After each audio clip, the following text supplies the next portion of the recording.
होण्यासाठी आपल्याला एकट्याला काही जमायचं काम नाही बरं का. त्याला गरज आहे कोणाची तरी. आपण या सगळ्या एकादश इंद्रियांच्या वरती स्वार झालोय. या संसार रूपी घोड्यावरती आपण स्वार झालोय. हा कुठे दणका देईल काही सांगता येत नाही. पुढे एखादा फटाका वाजला की काय होईल काही सांगता येत नाही. पण बरोबर साथीदार चांगला होता आमच्या. तो घेऊन जाणारा चांगला होता. त्याने सांगितलं, महाराज घट्ट धरून बसा. संसारात जर आपल्याला तरायचं असेल तर घट्ट धरायला पाहिजे आणि सांगायला कोणीतरी पाहिजे. आणि तो सांगणारा म्हणजे आपला गुरु असतो. अवधूताने 24 गुरु करून घेतले. आज आमचा एक घोडेवाला सुद्धा गुरु झाला बरं का. गुरूंचे वेगवेगळे प्रकार आहेत. त्यातही मोक्ष गुरु एक असतो. या संसारातल्या अडचणी सोडवणारा असतोच, पण मोक्ष गुरु एक असतो आणि तो अत्यंत महत्वाचा असतो. आणि तुम्ही सगळे या संसारातल्या अडचणी पार करून मोक्षापर्यंत जावं ही आमच्या संस्थांची, कृष्णानंद स्वामी महाराज संस्थान देवताळा याची तळमळ आहे. सगळ्या शिष्यांना, सगळ्या भक्तांना हा संसार रूपी गाडा सहज तरून जावा अशी प्रामाणिक इच्छा आहे. त्यात हा अधिक महिना आलेला, ज्येष्ठ अधिक, ज्येष्ठ श्रेष्ठ असा हा महिना. त्याला पुरुषोत्तम मास असं म्हटलं जातं. या महिन्याच्या निमित्ताने अनेक प्रकारच्या गोष्टी कराव्यात असं सांगितलं. काय काय करावं? बाकी यज्ञयागादिक न करता भागवताचं पारायण करावं, परमेश्वराचं चिंतन करावं, कीर्तन करावं, पुराण करावं, प्रवचन करावं, दानधर्म करावा. अधिकस्य अधिकम फल.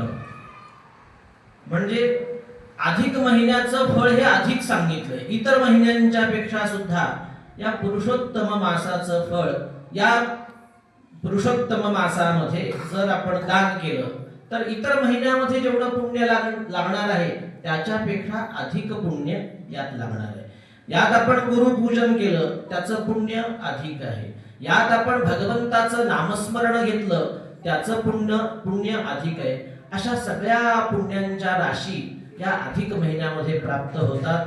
आणि म्हणून तुम्ही या ठिकाणी सगळे आला आहात. तेषामहं समुद्धर्ता जन्म संसार सागरात भवामि नचिरात पार्थ मय्यावेशित चेतसाम. भगवद्गीतेतला हा श्लोक आहे. कृष्णाने अर्जुनाला उपदेश केलेला हा श्लोक आहे. हे अर्जुना, मी कुणाचा संसार तारून नेतो, कोणाला मी तारून नेतो याच्या विषयीचं मार्गदर्शन केलेलं आहे. कोणाला नेतो भगवान तारून माहितीये? जो अधिक महिन्यामध्ये भगवंताचं नामस्मरण करतो त्याला तर नेतोच निश्चित. आपल्याला आता चिंता करण्याची गरज नाही. आपण या पांडुरंगाच्या मंदिरात बसलो आहोत आणि भगवंताचं नामस्मरण करत आहोत. तेव्हा आम्हाला नरकात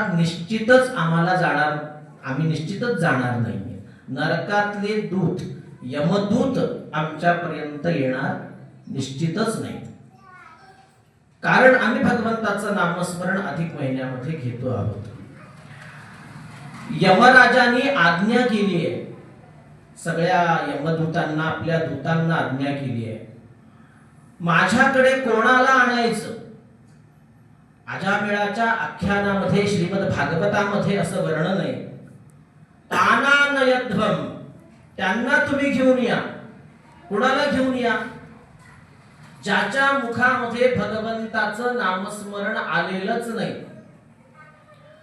ज्याचा माथा कधी रुक्मिणी पांडुरंगांच्या चरणावरती गेलाच नाही, माथा म्हणजे आपलं मस्तक टेकवलंच नाही, ज्याचं मन कधी भगवंताच्या चरणावर लीनच झालं नाही, त्याच लोकांना फक्त माझ्याकडे आणायचं असं यमाने सांगितलं आपल्या दूतांना.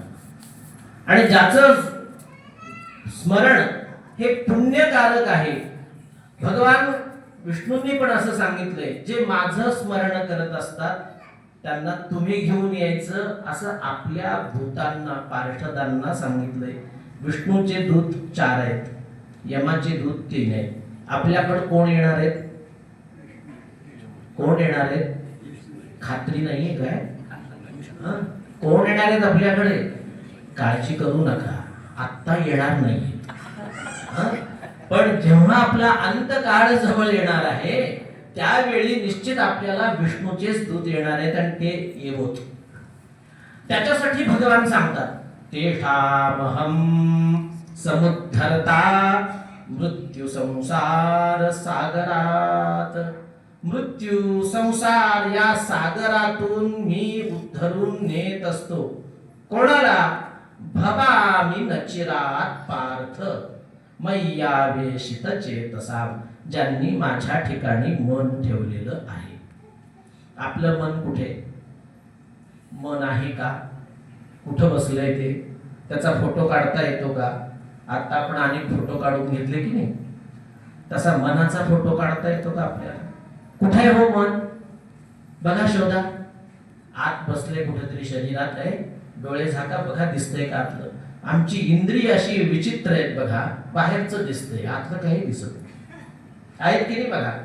परांची खाणी व्यसृजत विरींची, म्हणजे आमची इंद्रिय बाहेरचं बघायला सक्षम अशी ब्रह्मदेवाने केली आहे, पण अंतरंगात असलेलं मन, आत्मा, ते बघायला मात्र आमची इंद्रिय सक्षम नाहीये. ती सक्षम करण्यासाठी आपल्याला गुरूंची गरज आहे. गुरु शिवाय आपल्याला हे कळणार नाही, आत्मज्ञान आपल्याला कळणार नाही. आणि व्यवहारात, संसारात आम्हाला सुख नकोय का? सुख कुणाला नकोय का? सगळ्यांनाच सुख पाहिजे. पण व्यवहारातलं, संसारातलं सुख हे क्षणिक आहे. ते किती दिवस टिकणार आहे? आज आहे, उद्या नाही. ते आपल्याला कायमचं राहावं यासाठी भगवान सांगतात, मी आहे रे बाबा. अर्जुना, तू चिंता करू नकोस.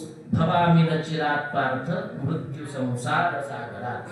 या मृत्यूच्या, संसाराच्या सागरापासून मी उद्धरून नेण्यासाठी मी तयार आहे.